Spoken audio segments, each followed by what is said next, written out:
So yeah. It's like a control room, so you recognize your voice. Mumble. We were flying up here and we didn't recognize half of them, and we worked with them, so. All right. I guess I'll this is the layout of our facility. It's in Bent Hill near Warrenton. Admin, I don't really have a pointer like I normally have, but let's you being smart. Is that working? No. Yeah, there's a cursor. Yes. There it is. Now it's up there. The mouse. There it is. Go back one.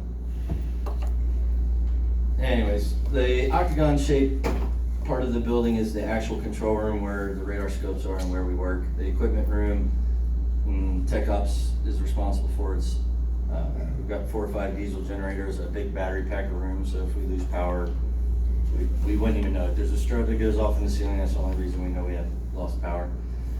They've built this facility, and then our command center is also at the facility now. They're in charge of national level stuff, which we'll talk a little bit about in a minute. But they built it on this location for a couple reasons. One, they already own the land. It used to be an Army base during the World Wars, and it sits on the county line with Prince William and Fauquier, so we have dual power feeds, dual water feeds. All of our utilities, we have 2 different sources, even though we didn't have any drinking water this week because we didn't have water pressure. But this is actually the command center control room floor. You can see to the right there, those are their, TMU uses those for flows and delays, ground stops, things like that. They have rates and flows for the major airports off to the left. Like I said, they set nationwide initiatives, any special events, any TFRs, your NOTAM office is there when it's working. Everything that's on a national level is in that building. Should we be concerned that there's nobody there? This was probably prior to the building actually opening. Okay. They were built, I'm not sure exactly when they were built their own facility. They used to be in Reston or Herndon near Dulles, and they moved them over here. Was it 2008? Yeah. Again, your pilots, you know, phases of flight, but usually the towers, they only own the surface and maybe 5 miles up to 2,000 or 3,000 feet. And then TRACON's terminal environment is us, generally below, most smaller facilities are 10,000 feet below. Potomac owns up to flight level 230 in places. There's some other terminal facilities that own the flight levels. And then talking to those guys at the center when you're at higher altitudes.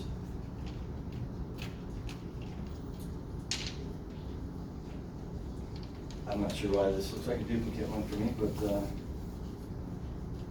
so Potomac was built in 2002. It consolidated 5 different facilities: Baltimore, Richmond, National, Dulles, and Andrews. Those became 4 areas at Potomac that are Chesapeake, James River, Mount Vernon, and Shenandoah. Ryan works at Chesapeake, which is Baltimore, Tipton, Martin State, Gaithersburg, a few others. I'm in Shenandoah, which is basically draw a line down the middle between Dulles and National, and everything west of that is us. And then Mount Vernon is all of the freeze and higher levels above Shenandoah. They don't own above you, right? No, they're just us 2. Which this is kind of the breakdown of it. I forgot about James River, but we often do. It's so James River is the old Richmond area. They are typically the slowest area in the building, but they have the most airspace. So it's the equivalent amount of work, but at times they are very slow. You can see the green is Ryan's area, Chesapeake. They own up to 17 in places, 14, 11. Shenandoah off to the west there in red, below 10,000. We own a few places above 10, but it's just easier and simpler to show it this way. And again, Mount Vernon is the central part of the airspace over top of DC and to the south and all of the freeze. Busiest in the building, they look at a whole lot of airspace. Busiest TRACONs for 2022, which sort of recovering from COVID, so they're impressive numbers for that. And we're number 4th, and we will probably stay there. We're not going to beat Southern California or New York. Kind of another breakdown of the airspace. This is similar to our radar scopes. We have another picture that shows them, but for reference, there's very little actual mappage on our scopes. Yeah, these are all our towered airports and the 4 majors.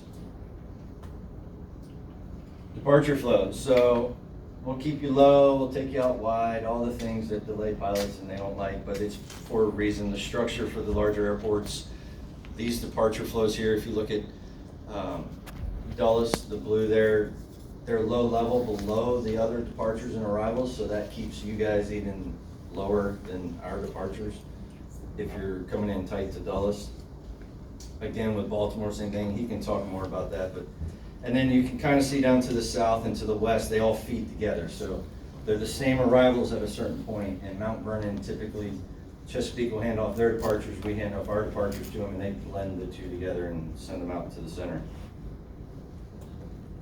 Arrival flows, again, the green there for national, they're coming over top of the Dulles arrivals, so they're not typically a factor for you. You're gonna be a factor for the Dulles arrivals, the Baltimore arrivals. Actually, I forgot I'm at College Park. You could be a factor for the national arrivals because you're in tight and close, so.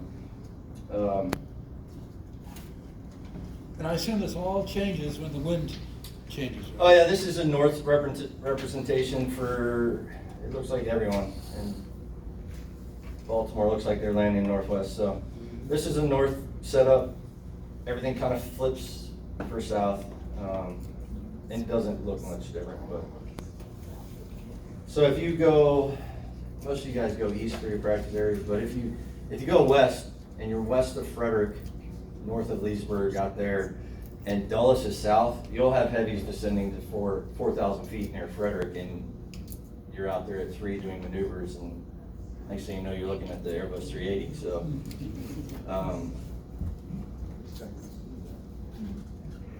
this is all of them together, so it looks like a jumble of randomness, but it is pretty structured. That's why the airspace, why you get capped down low, or you have to go all the way over Martinsburg from Culpeper to get to College Park, even when you know who you're talking to. Did you have a question? I'll take. Yeah, just real quick. I mean, you show it, Louis, Tucson, Tampa, right? And you got purple all the way to the south. And if you're coming from something like Tipton, it's really out of the way for a small, slow airplane. But I guess that's your agreement with the Tucson and River, and you just That's can't. probably a question for you. So I can talk on that real quick. So these flows that you see right over here, these are the main departure flows that come out. Louis is actually way down here. Yeah. And that's to get you out of the way of all this traffic, because not only do you have these departures climbing out, but then you have the Baltimores descending in here, and they're descending all the way down to 4,000 and then to 3. So to try and take you out this way, if your IFR is very difficult because there's so much traffic in the way. And so the standard routing is actually, it's Victor 93 now, but they're getting rid of the Victor Airways. It's now Tango 295 and 291 that go down that way. And not only does that get you out of the way of all this traffic so that we can climb and get you up higher sooner, but there are letters of agreement with each other control facility and between the different sectors of how the traffic's supposed to flow to keep clear of their traffic as well. There's a big restricted area down here as well that you have to be routed around. So that's everything that goes into account for that. Okay, it always feels very out of the way, but I understand. It is, and we feel the same way, but.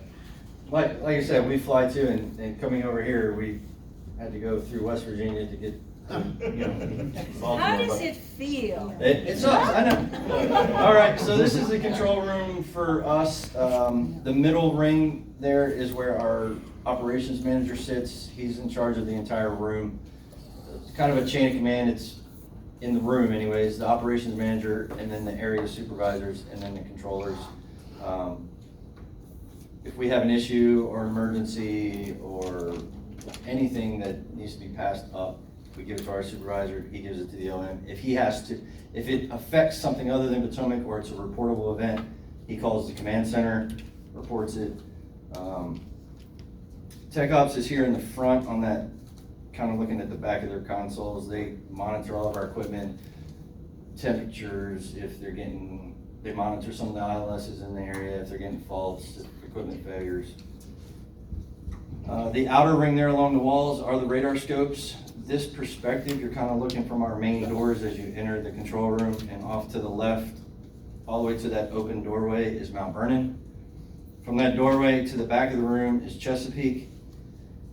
Until today, the 3 SFRA scopes sat all the way in the back of the room in the middle there together. Today, we moved them into the areas that work them, which I'll explain that a little bit more later. Literally today? Today was the first day that we operated them from a different location. Are each one of those workstations manned? So, not all the time, no. They each represent a sector, but many sectors combine and decombine throughout the day, and some of our sectors haven't opened in years, so no, they're not all manned, but most of them are. And then from the middle of the back of the room over to the open doorway on the right, that's James River. And then from that doorway all the way back to our main door is Shenandoah. Has anyone been to the facility? I should ask that from the beginning.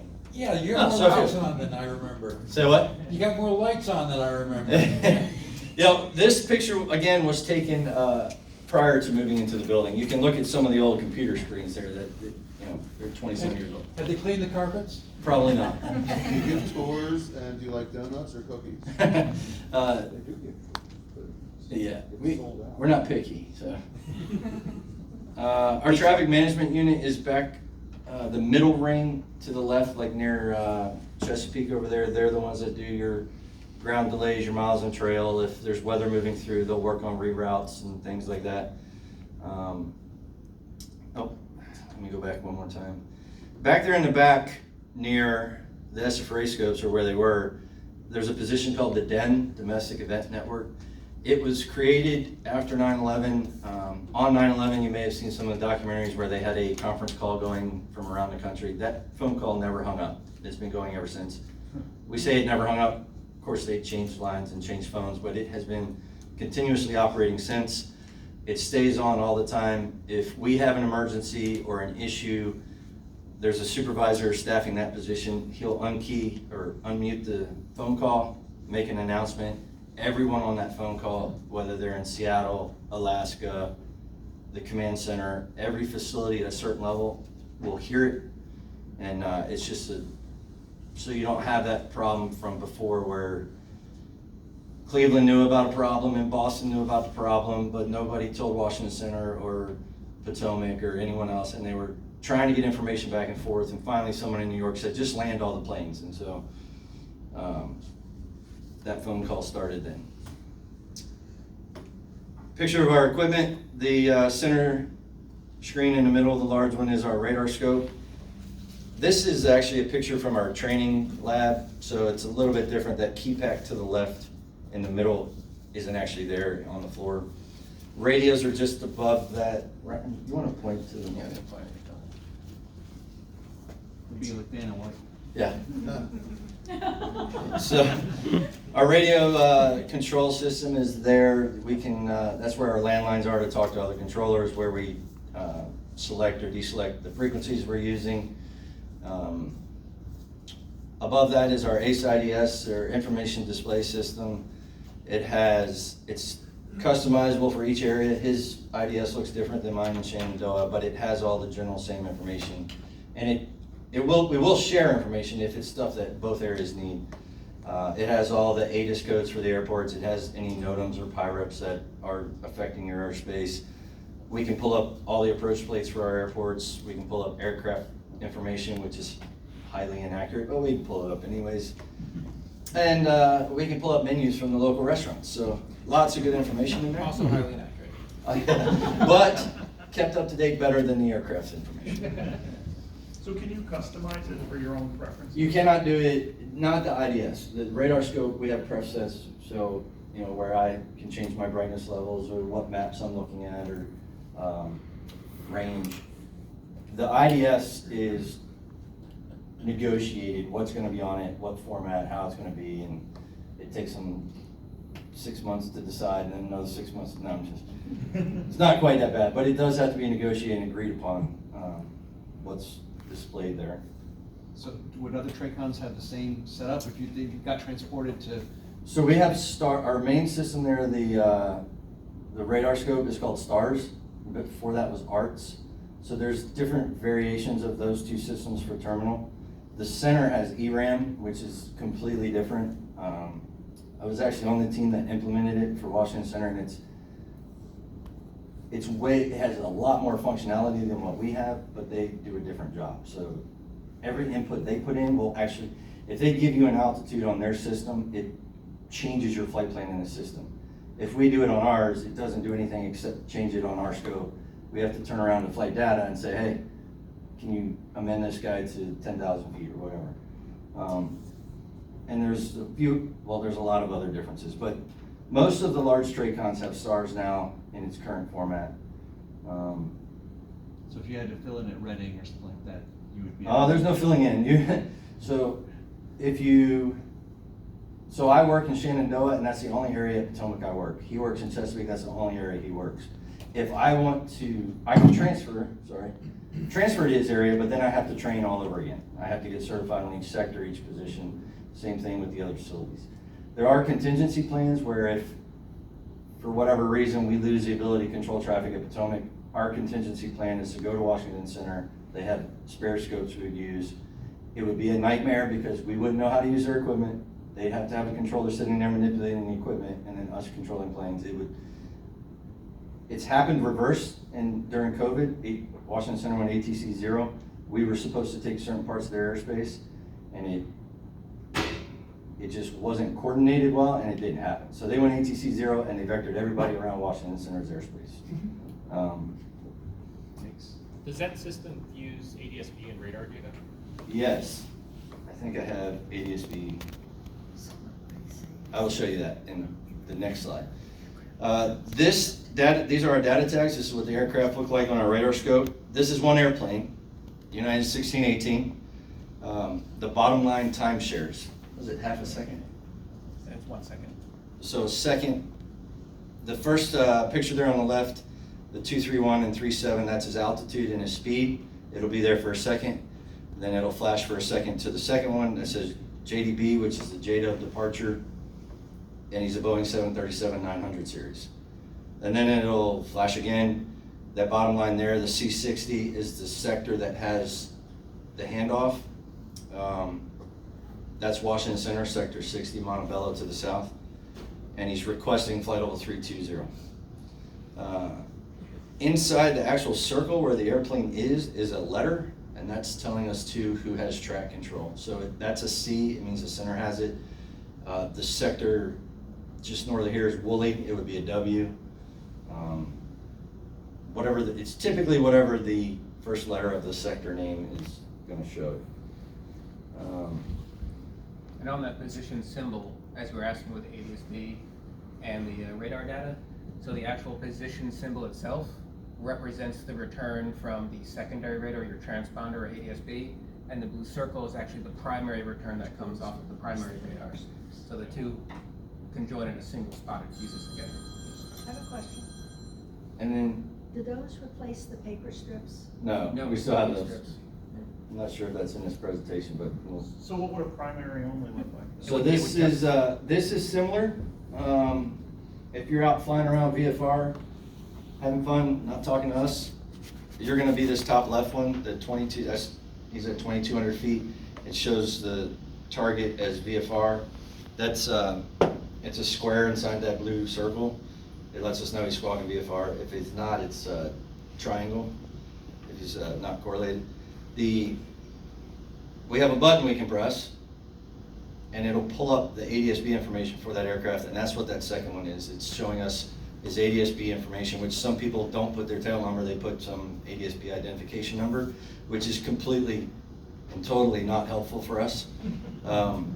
Several times we have averted people flying through a TFR, going into P40, just by catching it, calling on guard, and saying, November 87 Quebec, you're approaching P40, turn right, fly heading 09, and reach out in the blind, and they're sitting there. So if it says A23576 Quebec, I know that's an ADSB identification number, they're not gonna know that if I call it, so. So we do get the ADSB feed and a radar feed. Well, is there sometimes you only get one and then vice versa? It's possible that we would lose radar coverage out to the west and then ADSB would supplement that. If we are too far from the radar site or we're not getting that return, it'll look a little different and we'll know we have to go from 3 mile separation to 5 mile separation. Okay. Also, it's not on here, but there's a selectable option where it'll tell us if your ADSB if you have ADSB and it's transmitting. It'll have a little dot next to your call sign. We're not required to have that on, but if we do have it on, we are required to tell you if you're not transmitting your ADSB information and how to go to the website to report it and all that. So most of us don't turn it on because we don't want one more thing to have to report, you know. Is there any indication of whether it's not meeting the performance requirement of the rule and the NICS and the NACS and all that? No, maybe somewhere that data is collected in another part of the agency, but Oh, it definitely is. yeah, I'm sure. But we don't care about it, you know. Okay. The STAR system does automatically collect that data, and it does correlate. For example, if you get flight following, it correlates what your ADSB is transmitting compared to what call sign we put in. And that information is automatically fed to the FSDOs, so if you're not broadcasting your proper tail number when you're getting ATC services, you probably will get contacted.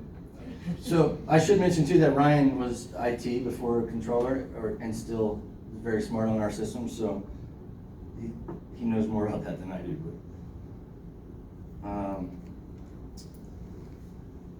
All right, so challenges we face. Pilot's not listening. As a pilot, I know that could be for many reasons. You're running a checklist, or you're instructing a student and you just didn't hear it, or I'm talking about something while we're flying over here and Ryan's giving me the finger so that he can talk. We get it, but it is a challenge when we're trying to move 30, 40 airplanes and we have to say something again. But we know there's challenges on the other side of the radio too. So staffing issues in combined sectors. We're coming into the summer months, so we are going to have more leave and less staffing. We're already critically staffed as it is around the nation, so when we get less staffing and we have to combine positions and we're busier, we may not get flight following, we may not get the shortcuts you're used to, or tonight we wanted to come up the east side of Dulles and they told us no way, so. You don't have a special handshake? I could have called, but I didn't want to, so. The controller role, it's more like, hey, I'm a controller too, oh good, go that way. And then we might end up in a holding pattern, so. That's how you guys roll. Yeah. Training new controllers. I personally am not a trainer anymore. I chose not to be, but Ryan is. He has a student right now. He says the student's good. I'm sitting on the other position being fed by a student. That's the true judge of is this student good or not, because if I get a bad feed. But so I say that as a challenge because you have a new controller who might not be feeding you the way you're expecting, or he might be behind in his own traffic and you can't get in on the radio because he's trying to catch up himself. Who gets the freeze in SFRA traffic? Is that the newbies? Well, we'll go to that in a second. I saved the S-Freight for the end because I know that's where all the questions are going to be. So, and in our current system, most of our controllers are not pilots. I'd say maybe 10% are. It used to be much higher. The FAA used to have a requirement for the equivalent of a private pilot ground school. Some of us, when we go through the ATC program, you're getting that knowledge. You're getting what a VOR is, what it means when an airplane stalls, you get that information, but they don't follow through and get their rating, so they don't actually know what it's like to be running a checklist and having to listen for a controller, or briefing an approach and having to listen for a controller. So they get irritated when you don't answer. What's this guy doing? well, he's doing his job too, so. Question, does the FAA have any programs to encourage controllers to learn, to become pilots? No, sorry, I didn't mean to laugh, no, there's not, no, I'm just gonna leave it at that. How long does it take to train someone to be a controller? It varies from facility to facility. Smaller facilities, it could be 6 months. Well, you go to the academy in Oklahoma when you first get hired, and that's 3 or 4 months depending on whether you're terminal or en route or tower. Then you go to your facility, you do on-the-job training. When I got to Washington Center out of the academy, it took 3 years to certify on average at Washington Center. Potomac's sitting like 1.5 years, I think, on average to train. Some go much longer than that, some are smarter than me and get checked out quicker. So it varies, but 1.5 years is our average. I think that's why we're still sitting there.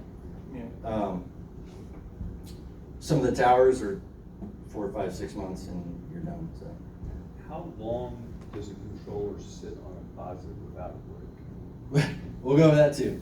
And then weather deviations are also challenges for us because we're no longer in that structured environment now. We're no longer on the arrival.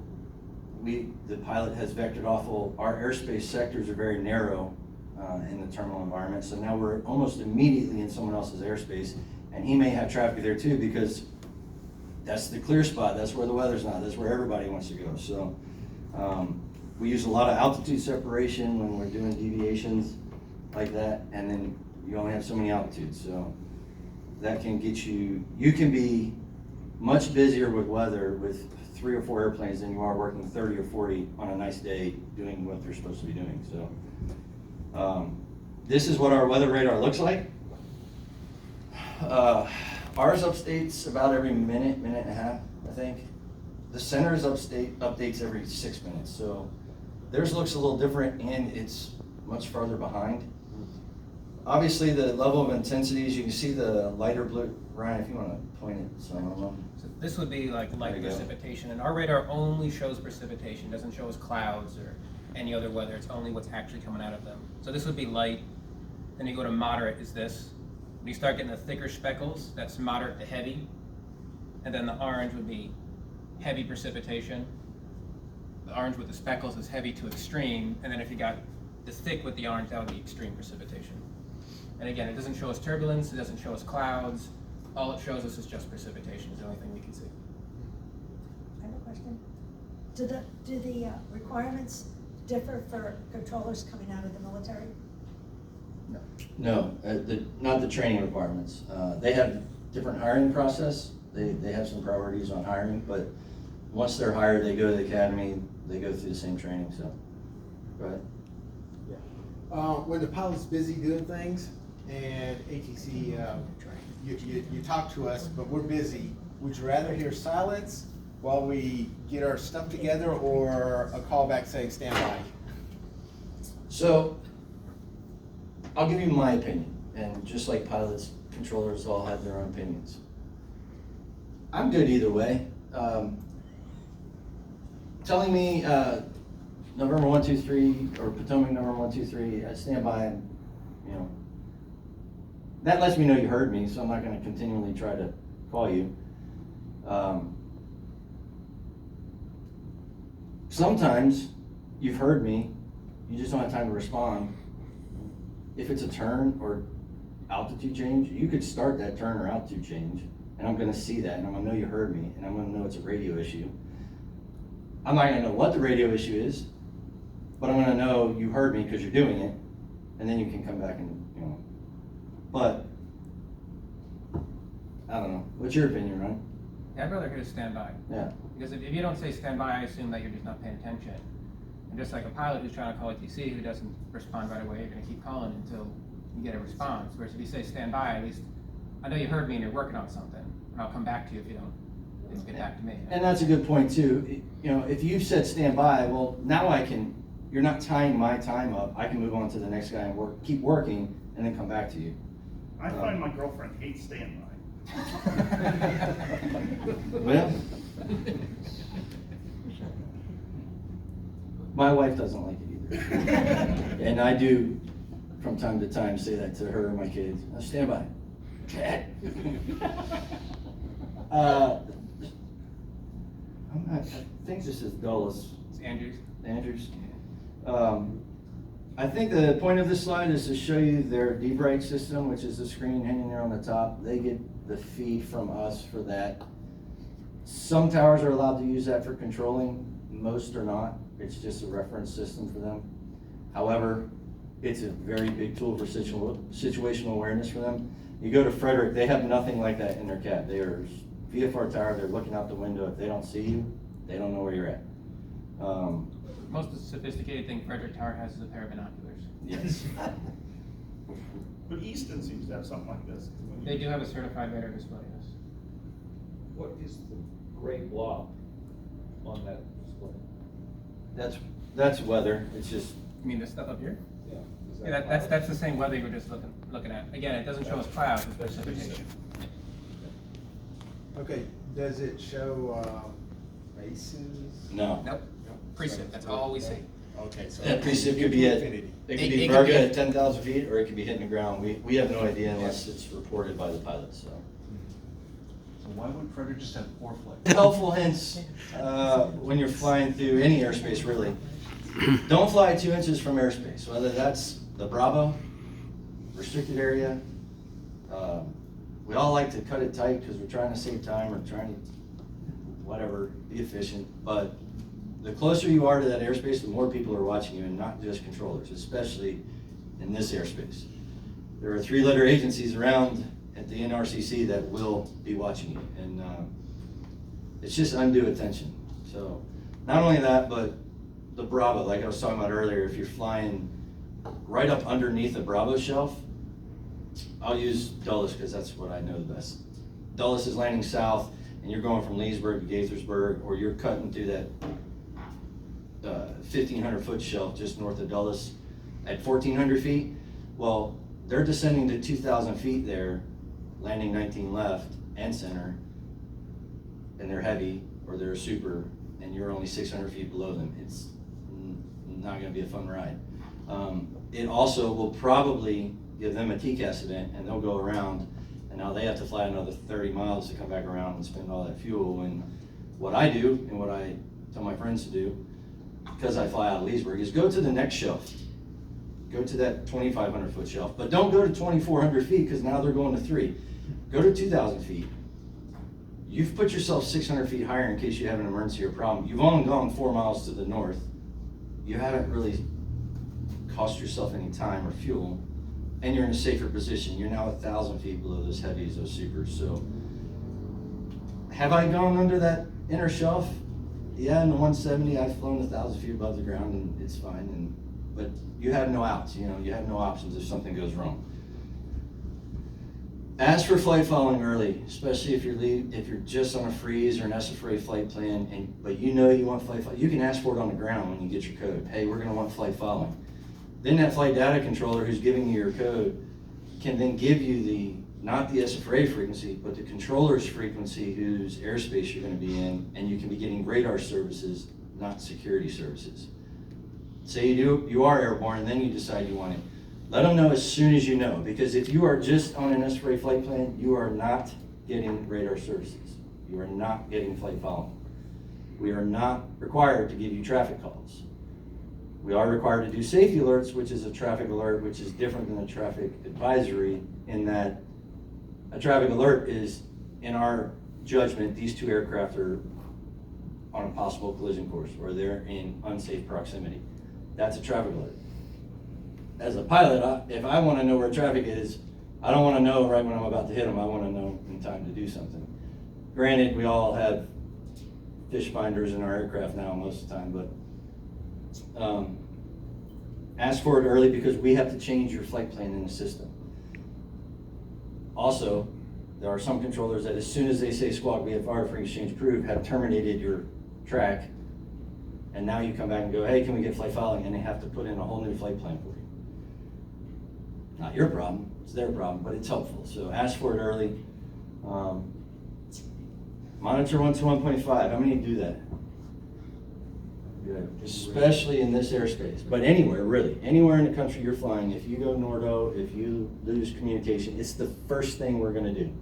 We're gonna go to guard, we're gonna transmit, we're gonna try and get you. We have some other ways of doing it, but that's the first thing almost every controller is gonna do. You hear the meows too, right? Unfortunately, we hear all of that, and we're not allowed to turn it off, so. Off, turn it down.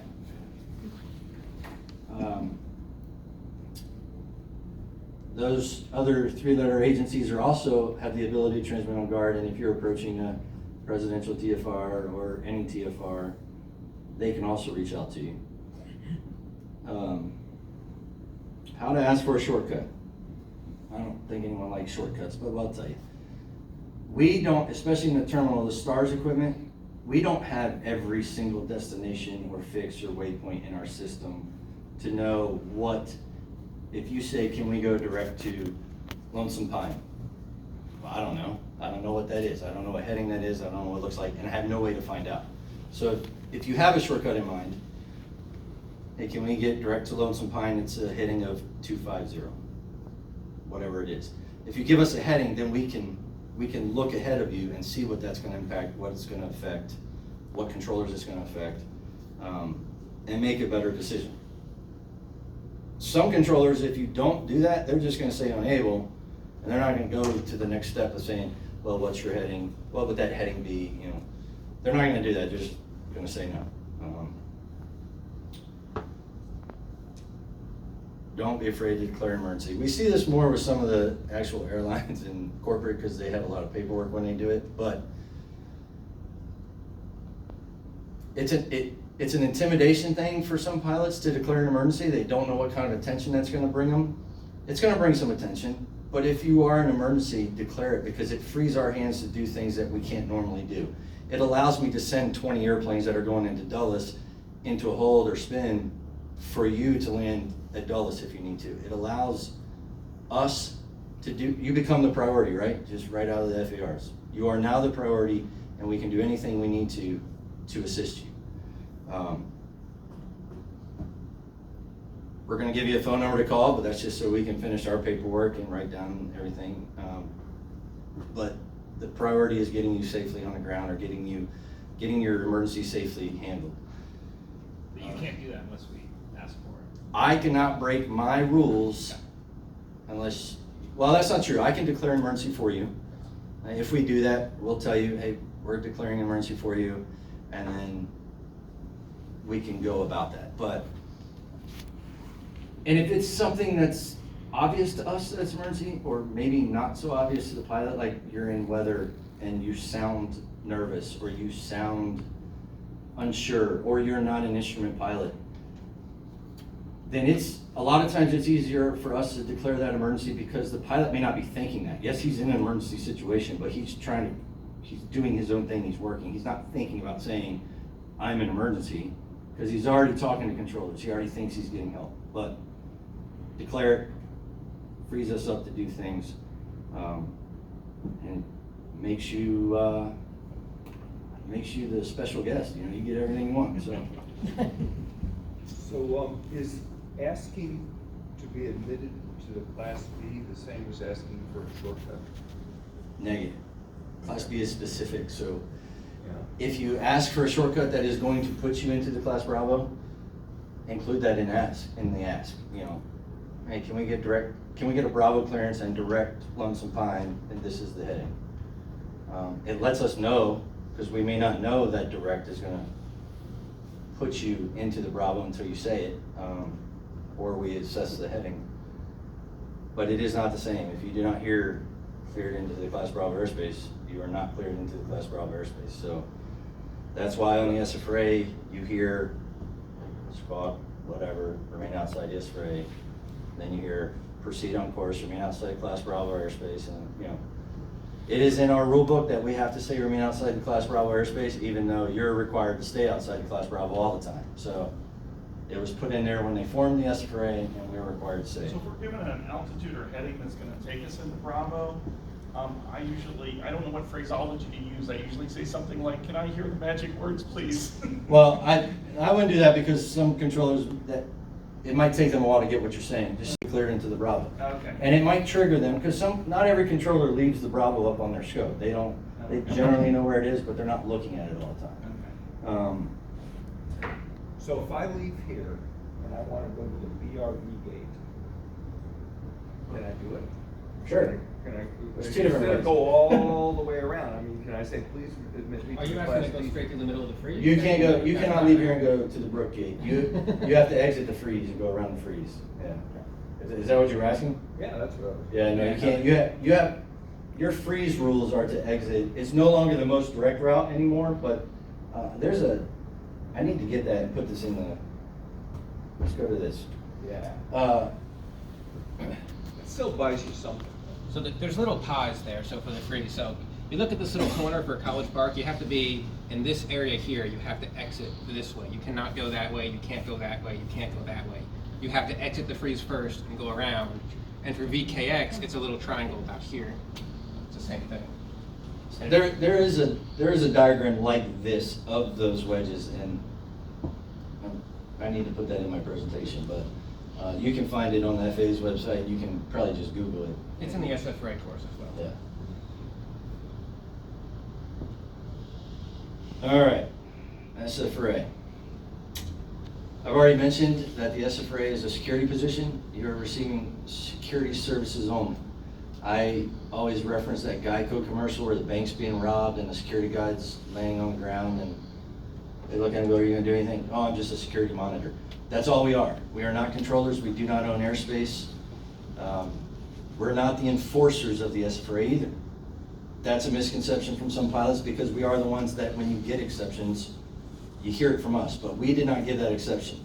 I turned around to that den supervisor and said, hey, this guy didn't follow, or this guy's transponder is not working and he's based at College Park, he needs to get in. They're probably not gonna let you go to College Park because it's a freeze, but say it's Gaithersburg. The NRCC can give that exception and say, yes, he can go into Gaithersburg, but tell him not to leave until he gets it fixed. So you'll hear that from us. That's not us giving you that permission. It's those guys in that room with all the letters. So again, that goes back to it is security only. If you want flight following, if you want radar services, ask for it, and we're going to switch you to the controller that owns that airspace.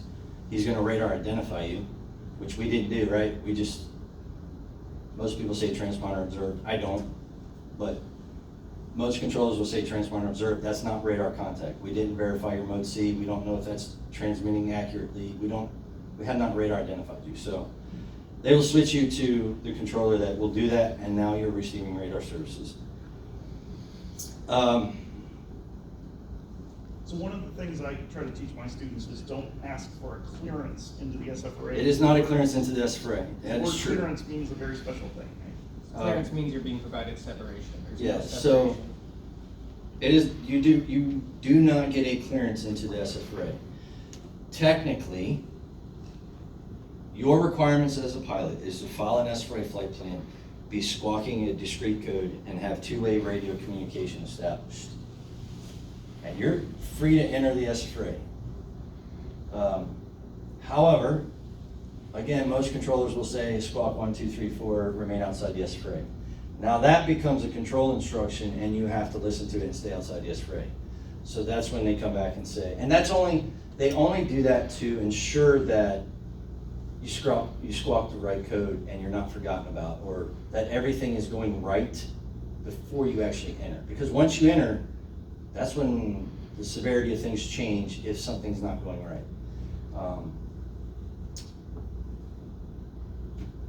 So Ryan and I both were on the SFRA work group that changed some of the rules for the SFRA, and we learned the rules a little bit more.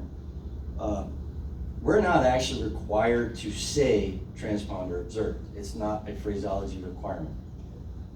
It is only a requirement that we observe it. So it's a little thing, but I'll say, November 1, 2, 3, proceed on course, Dulles altimeter, remain outside Bravo.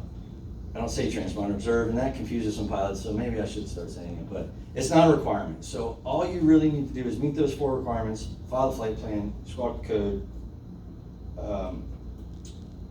establish two-way radio communication, and you can proceed on course, unless you're told to stay out of the SFRA. So if we're told to stay outside and then we feel like after a while maybe they forgot about us, what phraseology should we use? Hey, can we proceed on course? Yeah. Did you forget about us? Okay, I usually say request beacon observed. Well, so again, I'm not required to say that, Yeah. it's an action I'm required to do, not a response, so. We are required to tell you to proceed on course, but not to Yes. tell you that you're observed. Okay. So- So we want to ask is, can we proceed on course, you know? Okay. The reason most controllers say it is because in our rule book, it's a phraseology example. Below the rule, there's an example of what to say, and it's in that example.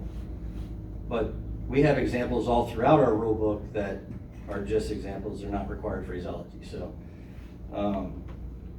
Anyways, back to this. So this is kind of color coded. You see the gates, the Woolly, the Paleo, they're pink, that pink ring.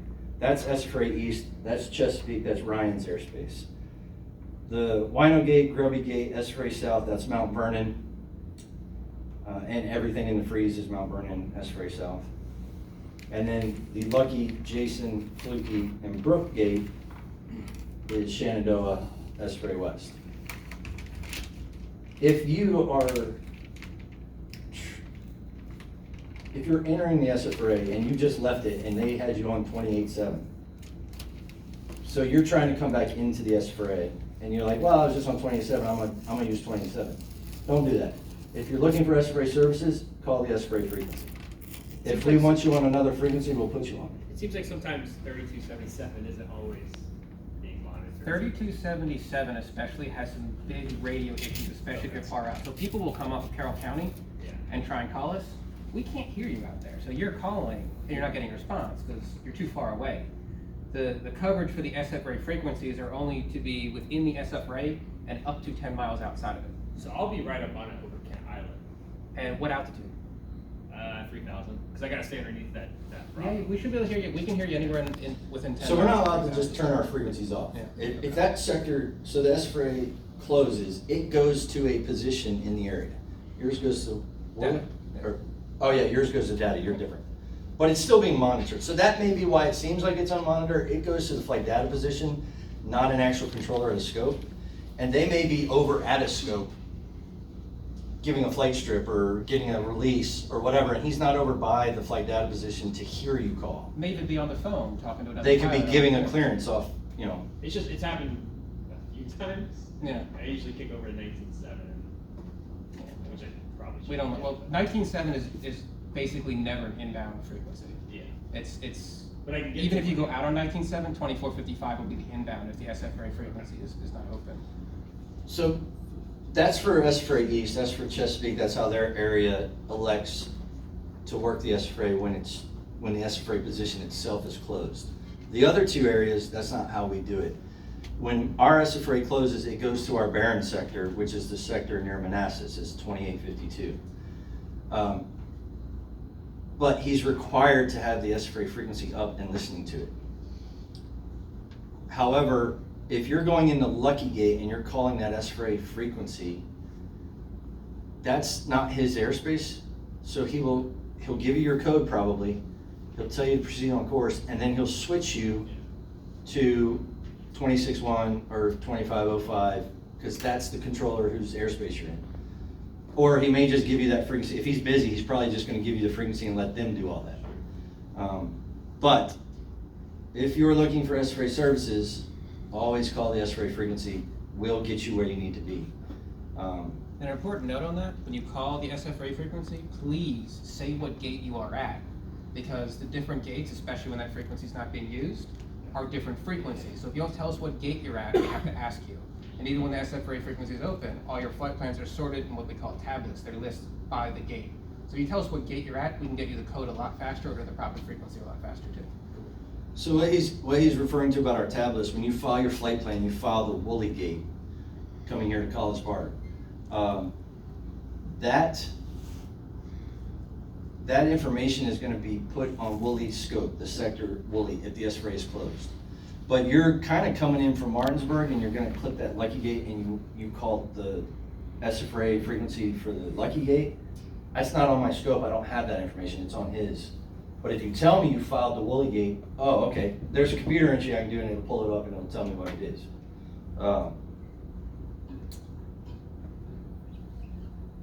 Yes.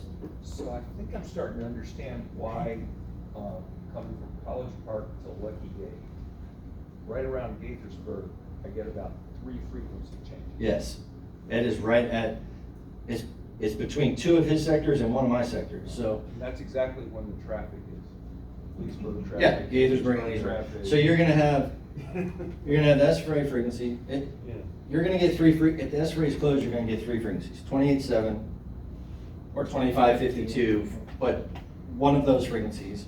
And then the boundary line for our airspace is about 3 or 4 miles west of Gaithersburg. You're gonna get my frequency, but my airspace right there is only 5 miles wide, and you're gonna get another one of my frequencies in my area before you leave the S-ray over Leesburg. Can you describe what's going on when you're handing us off to each different frequency? Sure, let me go back to. So, the C60 here in the bottom picture, that's the sector that has this handoff right now. When you're approaching another controller's airspace, I'll type the computer entry for his sector and click on your airplane, and it puts it in a transfer of information to that scope. So it'll start flashing on his scope. As soon as he clicks on it, it'll steady on my scope, and then I just switch you to his frequency. I don't have to call him on every airplane. I only have to call him if it's something non-standard, or I have to pass some information that's not apparent in either your flight plan or the data block.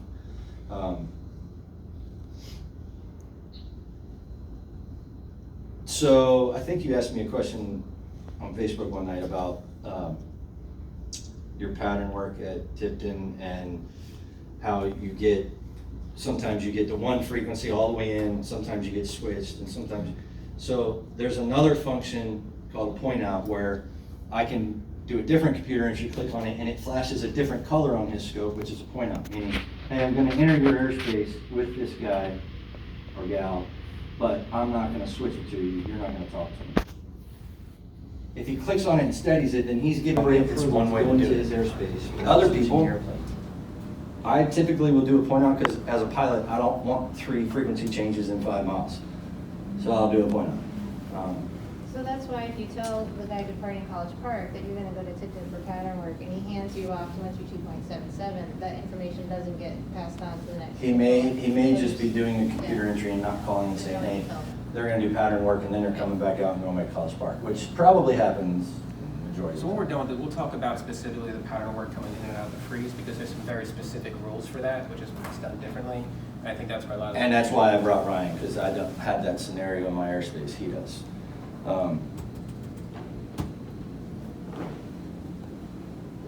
Yeah, I think that's all I have in this, right? And that's the end. So let me let Ryan explain that scenario, the pattern work, and some of the free stuff, and then we'll open it up for questions. So specifically with the pattern work going in and out of the freeze, there's a national requirement that every time you cross that boundary in and out of the freeze, you have to have a discrete flight plan. So for example, a lot of people, they'll come out of Lee or Montgomery and go do pattern work at Tipton. They can be on one flight plan that they filed from Lee to Tipton and back to Lee and stay on the same code the whole time. The freeze is very different. And the freeze, every time you exit the freeze or go back in, you have to have a different flight plan. So when you come out of the freeze and do the pattern work at Tipton, when you're done at Tipton and start heading back on the freeze, you can't reuse that code. You have to have a new code. That code has been dropped when you're doing pattern work because we no longer use the same squawk code. A lot of you have probably seen the 5170 code out there, which don't always assume that's what you'll get, because we will be cycling that regularly to prevent people trying to be too smart for their own good. Yeah. So really what you should do is, when you're done with that pattern work at Tipton, we want you to either stop on the ground and call and get your new code out, or ask for that code before you start doing the pattern work so you know what code you should squawk coming back out of the airport when you're done with the pattern work. Does that answer your question? So I thought they weren't gonna give codes over the radio. Is what no one's ever told us to do that before, so that's interesting to know. It's one option. So if you're coming out of College Park and want to do pattern work at Tipton, Yeah. so you say, I have Tipton in sight, blah, blah, they'll be like, oh, squawk 5170 on the pattern, so. And you say, can I get my outbound code now to squawk when I'm finished? And they should say, yes, when you're finishing the pattern, squawk this code. You know, they'll look up in the list and they'll see what it is. You know, our preferred way is we would prefer you to call on the ground and get that code, because that code is not sitting, for example, you come out on 2512 a lot, 125.12. That's the Mount Vernon area. The Tipton Airport is in the Chesapeake area, so all those proposed flight plans are not sitting in Mount Vernon's computer system, they're sitting in ours. So when you ask that controller for that outbound code in the air, which Tipton is so close to that boundary, they never usually switch it to us. They don't have it readily available, and especially if they're busy, they're not gonna wanna go and get it. So they'll probably just tell you, no, ask for it when you're done at Tipton. Whereas if you call on the ground, you know, you can just, you know, your last one, you do a full stop, you just call on the phone real quick. There's one sitting there, literally a bay full of numbers, all the flight plans, and they'll just be, oh, here's your code, contact this frequency on departure. And that is the preferred way that we'd like to do, because it gives us a chance also to verify your flight plan is correct before you head to the freeze, which is like 3 miles away, you know, and call some kind of alert if it's not. Speaking of flight plans and training and codes, this happened about 6 months ago where there was somebody new at Potomac and they were insisting, like, if you did pattern work, you had to file a flight plan for every time you went around the pattern. And they said that to everybody on the radio. Where was this? This was like 6 months ago. Yeah, but what airport? I think Jim or somebody called over there and was like, what are you guys doing? This doesn't make any sense. You know? No. I have not heard that story, Yeah. but that's not right.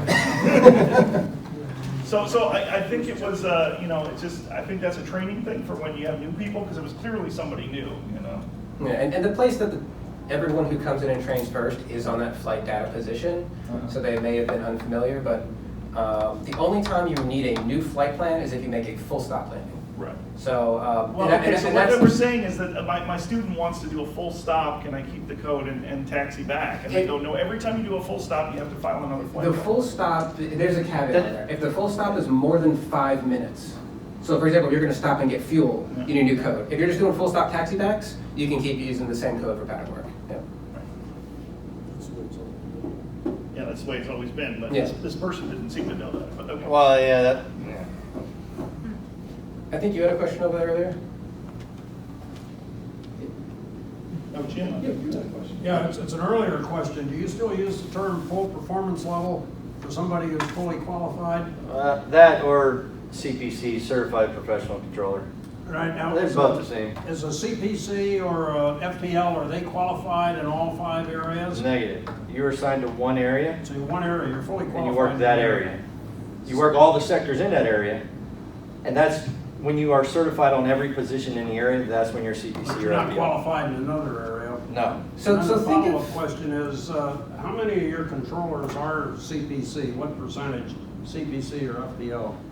Just to kind of get a state of your a majority of them. The trainees are unfortunately in the minority. We'd like to have a lot more trainees, but I would say the total controllers, probably 90% are fully certified, Oh, I'd say. yeah. Yeah, we don't have, my area right now has 5 trainees I don't know across what's 7 on shifts. Out of how many controllers? Out of 45. 45. 42, I think we bid Yeah, last like year. 42? Don't be jealous. You lost one. I have a question for Ryan. If I'm departing from the Bay Bridge Airport and I want to go northwest, I either have to go around Aberdeen or cut through Martin State. Do you ever, people ever ask to get clearance through the Bravo, like for a shortcut, so to speak, at higher altitudes? Like if it's really bumpy or something and you... Yeah, so that's actually pretty common. Now that little section right there, right over Martin State, is one of our primary arrival flows. It's actually what we call a blend point. So we have arrivals into Baltimore coming from the west and from the east, and they combine right there over Martin State, and they're descending to 5,000 feet. So especially if you want a lower altitude, like 3,500 feet, a Bravo clearance through there is usually easily accommodated pretty well. Do your scopes support you using the VOR radio position reports? So we have a function, we call it a splat T, that essentially allows us to put a line off of any intersection or waypoint, nav aid, airport in our scope. So for example, if you say, I want to be at 270 degrees and 15 miles off of Westminster, we can start that line and just draw it out to 15 miles on a heading off of Westminster. Now it doesn't show the actual radial, it's an actual true track off of the fix itself. Magnetic variation. No, when you call it, like look at payload gate, look at Woolley. they cover a lot of territory. And I'm pretty sure when it's a busy Saturday and everybody and their mother's in the air, you call up and you're probably going, I can see a lot of dots out there. But if you can hopefully help you by saying, yeah, we're on the Baltimore, 100 radial 10. So we can do that, but it's actually not helpful because it actually just creates a lot of more radio chatter on there. The best thing we prefer is just tell us what gate you're at, because as soon as we give you that code, you're going to pop up right wherever you are on the scope. Again, we don't care where you are to issue that code. We care what gate you filed through, because that's where your flight plan is going to be. We give you the code, and then you pop up and we tell you to proceed on course. That's all we care about. When you want to enter the SFRA, tell us your call sign and what gate you're entering. Tell us you want to enter the SFRA. That's easy and simple. I think he's going to wait back there. So I was fortunate to be able to I was on the ground at Freeway when we had a no squawker, no talker come in. Saw that interception. Can you talk about what goes on your end when that happens? Yeah, so when there's an intercept, I can't give you all the details, for security reasons, but basically we need to clear the airspace around them because there's going to be fighter jets, sometimes helicopters also. Yeah. So it's very disruptive. We'll have to stop departures from the airports. We're going to track them, and usually once we figure out what airport they're going to, there'll be a police presence, as he said, all the three-letter agencies will be going to figure out, especially if we haven't identified the aircraft when they land. And it's not just if you're landing inside the SFRA. We have people, unfortunately a lot more often than we'd like, will simply just cut through the SFRA on a VFR code, not talking to anyone, sometimes even right through the Bravo. We will track you 1,000 miles to Kansas if we have to and figure out who you are, and there'll be someone waiting for you. Yeah. If we're on an IFR flight plan and weather's reasonably VFR, do you prefer when we check in that we give that we've got the ATIS weather and approach request at that time, or when the frequencies are busy, just be quiet, check in, and wait for instructions? Well, generally it depends on how far out you are. For example, if you're coming in from the west and you're landing at Tipton, Shannon, they don't care if you have the weather and the approach request over at Tipton. But when you check it on the frequency that is close to the airport, you see when that's common that you're using, that is helpful because then we don't have to ask you, you've already told us. Yeah. Coming in on an IFR flight plan and the weather, once I get in the area, it's nice. Is there a way for me to switch over to an SFRA flight plan since I don't have one on file? Can I go VFR? Yes, absolutely. So an IFR flight plan is also as good as an SFRA flight plan. So all you have to do is just say, I want to cancel IFR and proceed VFR to my destination.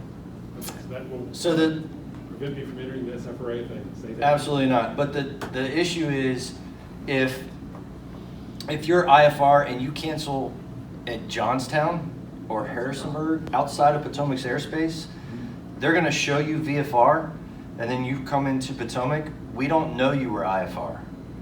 So we'll say, we think you're VFR. We'll say, did you file an SFRA flight plan?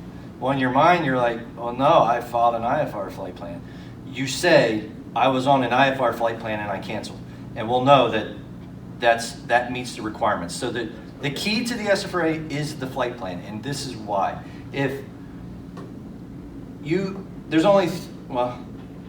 There's two ways to be in the SFRA. If you filed an SFRA flight plan or your IFR.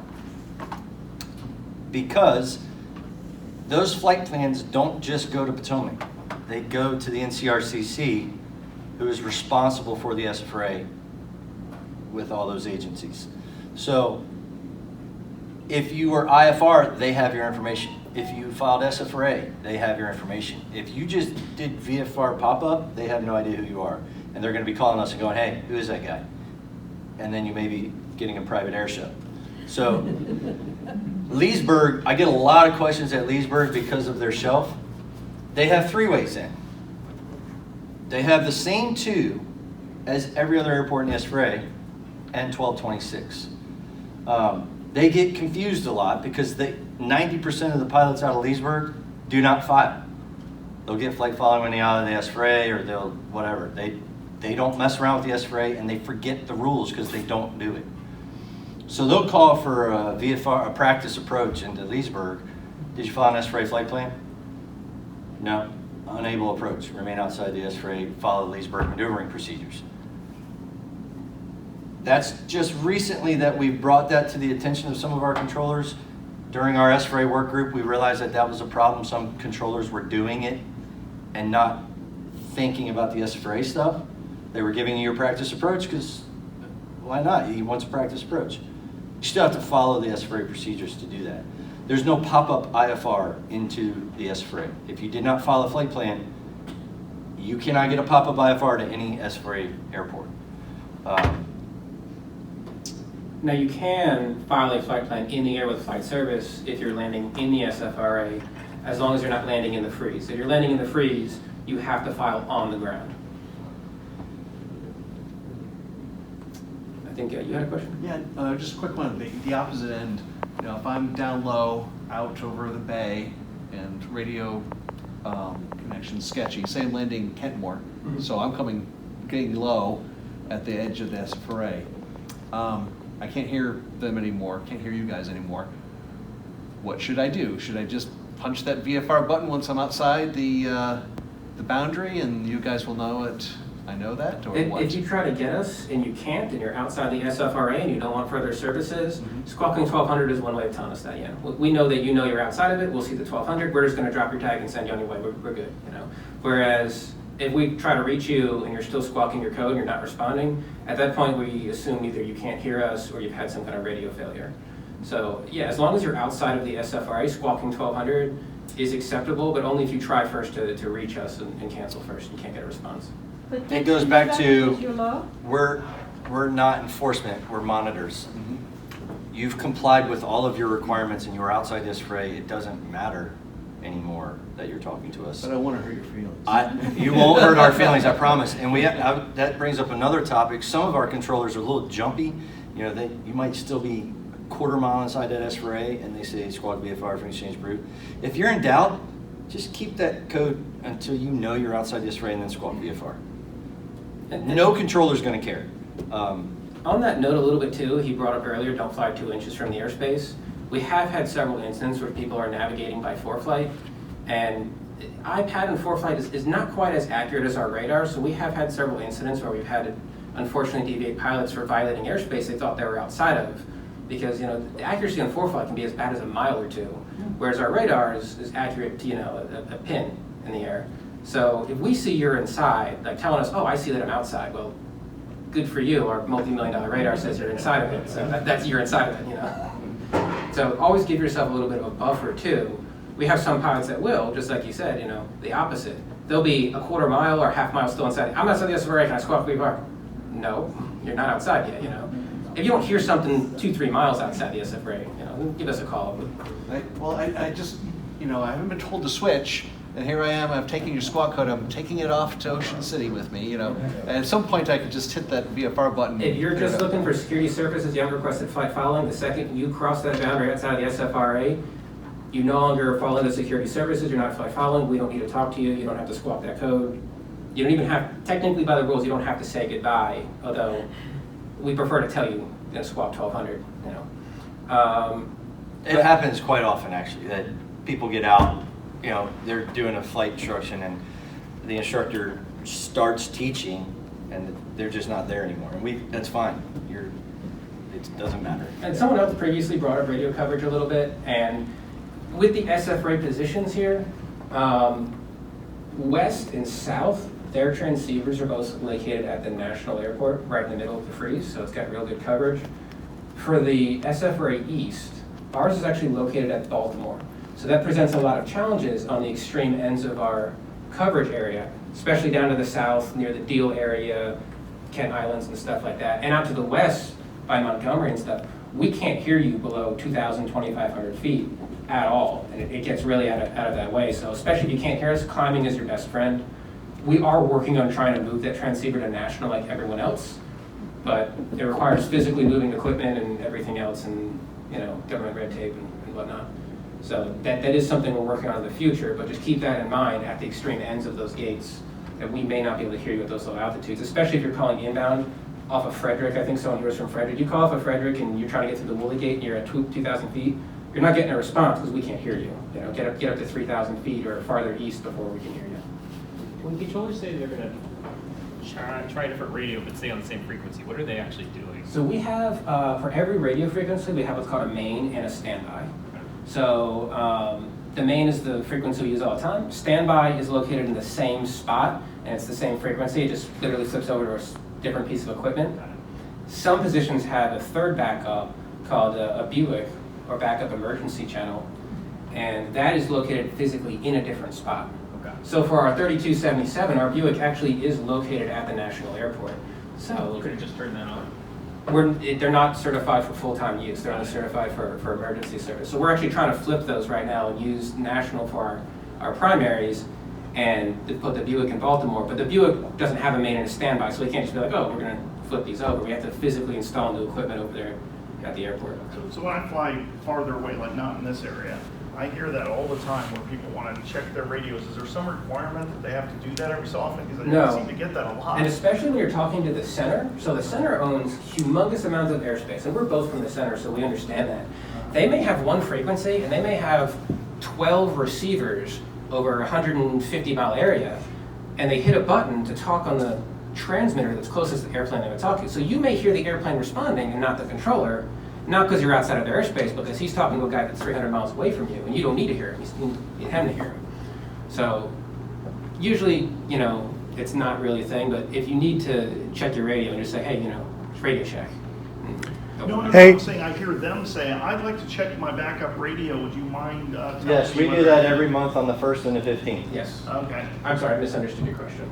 All right, guys, Mickey Mouse's hand is getting very close to the top of the dial. Best question ever, last question. How can we meet more of the controllers at Potomac?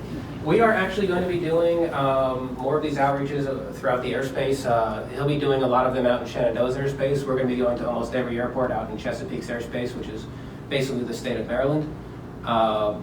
We will also regularly run what we call Operation Rain Check, which is inviting pilots into our facility itself, and you can come get a tour of everything that we do. So especially if you're in the Facebook groups, look out for that, because we usually post them in there and a sign-up sheet for that. There was one other thing I wanted to cover that she had asked earlier during the presentation, and that is the timing for beacon codes. And that's something that's also important to us. So if you're going to file a flight plan, your beacon has 30 minutes ahead and 2 hours after is the window that that flight plan is good for. And we prefer, if anything, you file earlier than later. Because let's say you're going to, 7 p.m. is when you want to enter, and you're at 6:25. Your flight plan's not in the system yet. We got to go over to the flight data system. We have to manually pull up your flight plan and put an amendment in. But if you filed for 6 o'clock, even if you're going to come in at 7, again, you have that 2 hours after and 30 minutes before. So you don't have to keep refiling new flight plans if you're going to be late or anything like that. Yeah, we had a student that filed 12 different flight plans in 10-minute increments because they didn't know when they were going to cross the SFRA boundary. And it was a aviation adventures aircraft, so I'm like, we're used to seeing multiple flight plans because, half an hour from now, a different student's going to be in it, and he filed his flight plan. But I'm sitting there looking, I'm like, there's no way. They don't rent airplanes in 15-minute blocks. So I asked him what he had done, and that's what he thought. He's like, oh, well, I didn't know when I was going to cross the boundary. I'm like, it doesn't matter. 30 minutes before, 2 hours after. Again, the key is the flight plan is in the system, and the NCRCC has it. And the NCRCC, they don't have that 30 minutes and 2 hours. They can go back 30 days and find a flight plan. They can go, if you have filed a flight plan, they will have it. So One little caveat on that, although your flight plan is good for 30 minutes ahead of time, it only loads onto our radar displays 20 minutes ahead of time. So a good thing is if you're going to be more than 20 minutes before the time that you filed, let us know, because we know we got to look for your flight plan somewhere else. What did RCC stand for? National Capital Region Command Center. All right, I'd like everyone to thank our guests for coming out. I'm sure we could stay to the wee hours, but they have to fly home and get out. And we'll be doing a lot time. more of these. I heard a lot of you especially came from Chesapeake's airspace, so look out for postings in your FBOs. We'll be dealing with those. And we're even going to be trying to hit the little airports if you're from Davis or anything like that, and even the ones outside the SFRA if you're from Bay Bridge or Kentmore or anything like that too. So. Thank you very much. Thank you.